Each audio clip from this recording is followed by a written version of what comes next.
বন্ধুরা আসসালামু আলাইকুম। কে কেমন আছেন? এই জাতের জাত বলে একটা কথা আছে, বংশ বংশ ভালো না হলে তার ফল ভালো হয় না। এই কচুটাকে নিয়ে আজকে আমি এমন বিপদে পড়েছি, খাবো ইলিশ মাছ দিয়ে কিন্তু রান্না করতে যাই আমি বিপদে। বন্ধুরা আসেন, আমি মাহওয়াজ ব্লগ আপনাদের সামনে আজকে আমি শেয়ার করছি কচু ইলিশ বা ইলিশ কচু। এই একটা কচুকে নিয়ে আমি আজ বিড়ম্বনায় পড়েছি। কী যে করব, মানে সিদ্ধ হতে চাচ্ছে না, আর সেই কচুকে আর বিড়ম্বনার মধ্যে ফেলায় দিয়েছে আজকে আমাকে। এই যে মরিচ, গাছের মরিচ কাঁচি দিয়ে কেটে কেটে দিচ্ছি, কারণ মরিচ আমি কখনোই বটিতে কাটি না। কাঁচা মরিচ দিয়ে একটু হালকা আলু, পেঁয়াজ ভেজে নিলাম। এই যে যে কচু, এই কচুর বংশ ভালো না, জাত ভালো না। আমি রান্না করতে গিয়ে হিমশিম, সিদ্ধ হয় না, সিদ্ধ হয় না। আরে ভাই, আর যা গা দিয়ে লালা আঠা, চিন্তা করা যায় না। লবণ দিয়ে দিলাম, একটু শুকনো মরিচ দিলাম, যেহেতু কাঁচা মরিচ দেওয়া ছিল।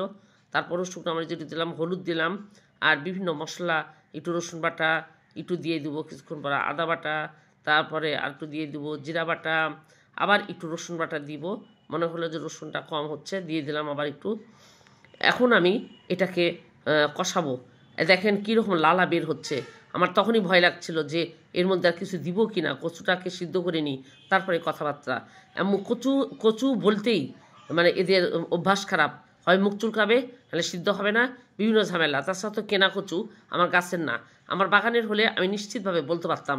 যেমন আমার মিষ্টি কচুর গাছ আছে কিছুগুলা, এগুলো রান্না করতে অনেক সুবিধা। ঢেকে দিলাম, যে সিদ্ধ করতে দিলাম, যে কতক্ষণে সিদ্ধ হবি বাবা হওয়া।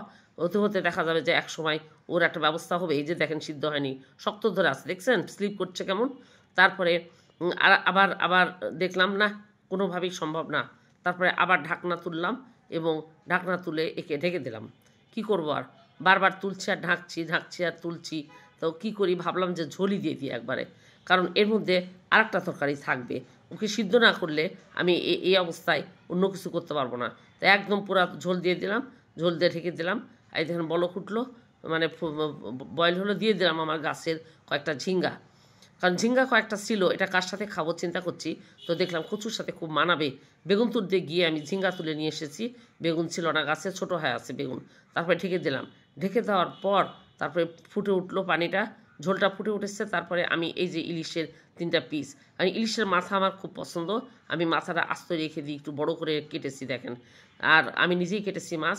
আর এই 3টা পিস দিয়ে দিলাম, দিয়ে এর মধ্যে দিয়ে টইটুম্বুর করে, কারণ ইলিশ মাছ বেশি রান্না করা, কুক করলে এর স্বাদটা নষ্ট হয়ে যায়। দিয়ে দিলাম, দিয়ে আস্তে করে আমি ঢেকে দিয়ে রাখবো। কারণ আগে যদি আমি ঝিঙ্গা দিতাম তাহলে ঝিঙ্গার অস্তিত্ব খুঁজে পাওয়া যেত না। কচুকে যতক্ষণ ধরে আমি রান্না করেছি, হয়তো অনেকেই ভাববেন যে কেন আগে দিলেন না। কারণ একটাই, যে ঝিঙ্গাকে খুঁজে আমি পাবো না, হারিয়ে ফেলবো। তাই কচুকে আমি আগে সিদ্ধ করে নিলাম, নিয়ে তারপরে ঝিঙ্গা দিলাম। এই যে দেখেন ঝিঙ্গাগুলো গোটা গোটা হয়ে আছে, সিদ্ধ হয়ে গেছে। এটা বাগানের তরকারি বলে কথা আর বাজারের তরকারি বলে কথা, দুই তরকারির মধ্যে এত ডিফারেন্স চিন্তা করা যায় না। তো বন্ধুরা, আমার রান্না শেষ হয়ে গেল। লবণ ঝালে লবণে একদম টইটুম্বুর সুন্দর ঝোলে। আপনাদের কাছে কেমন লাগলো কমেন্ট বক্সে অবশ্যই জানাবেন।